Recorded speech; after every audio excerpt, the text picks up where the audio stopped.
Hello दोस्तों welcome to my YouTube channel Jayanta ফুৰাছা। Hello' everyone, কি খবৰ আপোনালোকৰ? আশা কৰোঁ সকলো ভালে আছে। আজি আমি গৈ আছোঁ মৰিগাঁও জিলাত এখন সৰু গাঁও, যিখন গাঁও এটা সময়ত মানুহে নাম মুখত ল'বলৈ ভয় কৰিছিল। সেই গাঁওখন অতীতৰ পৰা যাদুৰ লগত জড়িত আছিল। এই গাঁওখন ভগৱান শিৱ মন্দিৰ, বিষ্ণু মন্দিৰ বা জুৰীয়া নামঘৰ, নৰসিংহ মন্দিৰ, মা কেথাকাটি থান, দেৱী ভগৱতী থান আদি কৰি বহুতো মঠ মন্দিৰ আছে। আজি আমি উপস্থিত আছোঁ মায়ং আঞ্চলিক মহাবিদ্যালয় খেলপথাৰত ইন্দ্ৰজাল মহোৎসৱ। এয়া মায়ং আঞ্চলিক মহাবিদ্যালয় খেলপথাৰত আয়োজন কৰা ইন্দ্ৰজাল যাদু মহোৎসৱ।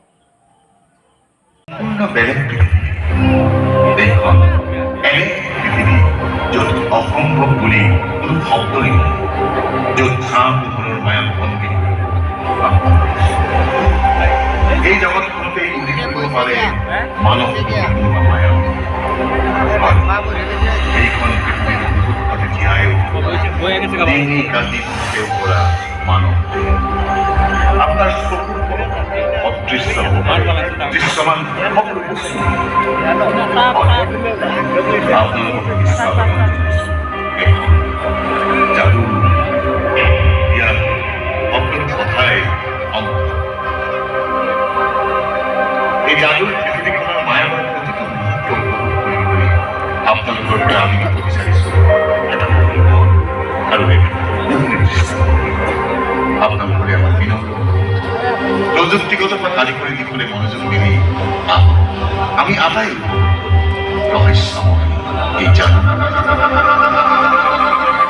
আজি আপোনালোকৰ সন্মুখৰে আমি আগবঢ়াব খুজিছোঁ এইজন যাদু, যিজন যাদুকৰে 1992 চনৰ পৰা 2012 চনলৈ সুদীৰ্ঘ দুটা দশক যাদুৰ জগতখন সফলতাৰে যিজন যাদুকৰে মাত্ৰ 13 বছৰ বয়সতে লাভ কৰিছিল যাদু জগতৰ সৰ্বশ্ৰেষ্ঠ সন্মান যাদু সম্ৰাট, যিজন যাদুকৰৰ বৰফত অসমৰ পৰা লুপ্ত হৈ যাব খোজা যাদুকৰা পুনৰ উজ্জীৱিত হৈছে, যিজন যাদুকৰে 2004 চনত ভাৰতৰ মহামহিম ৰাষ্ট্ৰপতিৰ প্ৰাক্তন মালিকলৈ অসমলৈ গৌৰৱ কৰিছিল, যিজন যাদুকৰৰ লোকসভা নিৰ্বাচনৰ ফলাফল 100% যুক্ত হৈ অসমৰ যাদুৰ জগতত এক নতুন অভিলেখ কৰি ইতিহাস, যিজন যাদুকৰে নৰসংকালেৰে গাড়ী চলোৱাই অসমত চাঞ্চল্যৰ সৃষ্টি কৰে।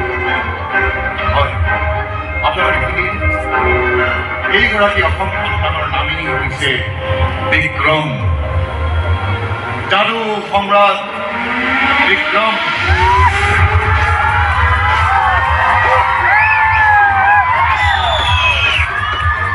এক নতুন চিন্তা, নতুন উদ্যম, নতুন প্রস্তুতি, নতুন প্রচেষ্টা, নতুন আশা আর এক নতুন জাগরণের প্রাক্ষণত আপনাদের আত্মীয় বিচারে এয়া আপনাদের কর্মকর যাদু সম্রাট বিক্রম। মই বিক্ৰমে কৈছোঁ, এতিয়া আমি আগবাঢ়িব ওলাইছোঁ এখন মায়াবী পৃথিৱী। So let's begin our journey to the world of magic.